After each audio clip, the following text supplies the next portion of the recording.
Okay, so I want to talk about something really quickly because I keep seeing people suggest that divested Black women only have issues with toxic behavior when it comes to Black men, and that's simply not true.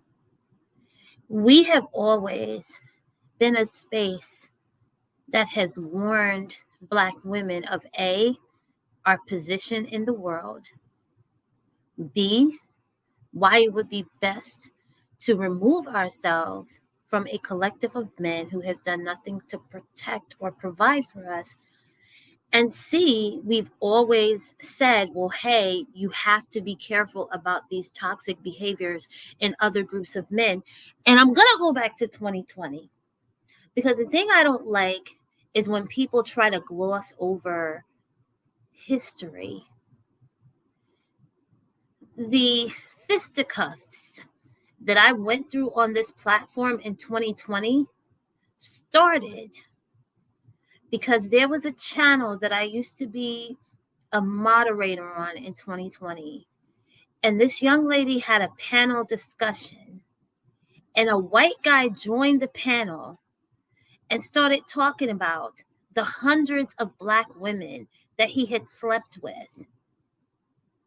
And he basically was suggesting that he only used Black women for sex. I hit the link and I asked him, I was like, why do you think it's acceptable for you to come into this space and brag about sexually exploiting Black women?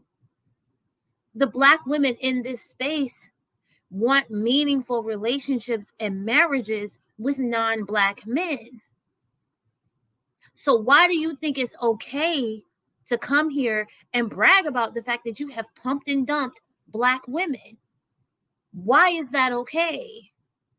And why are you coming to this space and saying that to Black women? When you know that there are many, many, many, many, many other men of your race and other races that are not Black who actually want relationships with Black women. So why would you bring your philandering ass to this space and say that? And do you know what the Black women in the chat did? Do you know what that channel holder did? They said that I attacked him. These are women who don't identify themselves as divested, right? They said that I attacked him, even though I was simply pointing out, like, yo, like, this shit is not cool. Just like you would not let a nigga sit on this panel and talk about pumping and dumping Black women. Why is it acceptable for a white man to say the same thing? And that led to all of this shit that I went through in 2020, along with a really good friend of mine. These hoes got mad at us for saying, well, hey, it's not cool for this man or any man to look at a group of Black women who want relationships and marriages and brag about the hundreds of Black women that he has slept with. There was another person who was going through a situation where she was being abused. And there were quite a few of us saying, well, hey, maybe you want to get out of this situation. Maybe you don't want to deal with a broom welding crackhead, right? Maybe your kid doesn't need to see you getting abused, and your kid doesn't need to be around someone who is using like really dangerous drugs. And you bitches called us mammies. You said we were jealous of an abusive ass crackhead, right?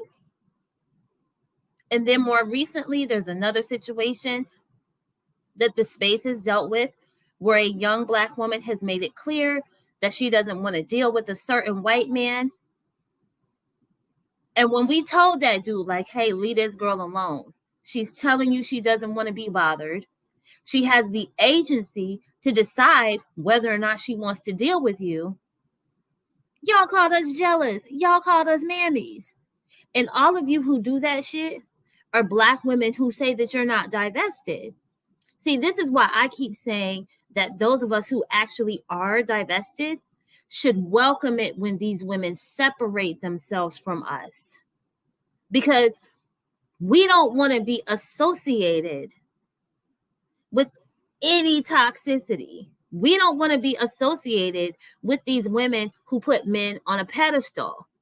Because divestment is about telling you to be autonomous and to be self-governing and to be self-first. And we're about telling you that that is going to mean that Black men have to be off the table for you when it comes to dating, mating, and sex in general.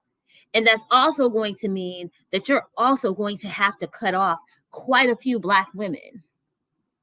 And when you expand that out to your life, that may mean, hey, if your job doesn't suit you, you may have to find another job, or you may have to think about, having your own business. But that mindset doesn't mean that, okay, if a white man is sitting on a panel telling you that he has, what do they call that shit? Pumped and dumped hundreds of Black women, that you accept it. But you bitches did that in 2020. And when Leah, aka the Riddler, told you, like, no, you don't have to accept this, you should want more for yourself, you all engaged in a campaign, right, where you all, by your own admission, were behind the scenes talking about doing live stream after live stream after live stream, talking shit. And you had a whole bunch of bitches that hopped off the porch, right? But y'all don't believe in putting men on a pedestal. But when it comes to a bitch that you don't like, you will support a man that talks about sexually misusing Black women if it means taking a shot at another Black woman. And you're not going to sit here and try to act like we put any man on a pedestal. But at the same time, it's nothing wrong. Like, if a Black woman is in a relationship or a marriage with a white man, an Asian man, a Samoan, a Pacific Islander, a Hispanic man, and she's happy about that, there's nothing wrong with her celebrating that. If that's the man in her life and he's making her happy and he's treating her right, there's nothing wrong with her celebrating that. And you're not going to keep feeling like you can punish the Black women in this space for being happy. Or if a Black woman is single and she's happy, it's nothing wrong with her celebrating that. But you're not going to take your obsession with men and paint that on us. A lot of bitches have taken their videos down. But let's not forget that a lot of these same whiny, complaining ass bitches were supporting that motherfucker when he was talking about sleeping with hundreds of Black women, and said that I was attacking him, when I was like, well, no, that's not cool. Like, that motherfucker deserved to be attacked. He deserved to have his skull ripped the fuck out of his face for coming into a space of Black women who were saying they want relationships, they want to be married, and they happen to want that with other races of men. This shit is fucking mind-boggling. The way that y'all will try to backtrack and tap dance around the shit that you have supported. But no divested Black woman has ever told you to put an entire group of men on a pedestal. Some of the stalwarts in this space, some of the women who are no longer around, were the ones that were saying, well, hey, there's a different set of concerns when it comes to other races of men, because they do operate the system that we're under. So you have to be aware of that as well. They were telling you how to navigate that. And those women were ran off of social media by you hoes that literally were on here saying, Anything is better than a black man, including a motherfucker that was a crackhead that was beating a bitch's ass. You're willing to accept drug abuse and physical abuse as long as it's a man of another race. Like, what are we talking about here? And now you're trying to punish black women who are happily partnered with other races of men who do not like deal with that shit. And that's not okay. That's not cool. And you don't get to look at us and say, oh, y'all put non-black men on a pedestal. No. Loving a man who's treating you well and who is respecting you is not putting a whole group of men on a pedestal. It's okay to love out loud. Y'all have a good one. Happy Friday.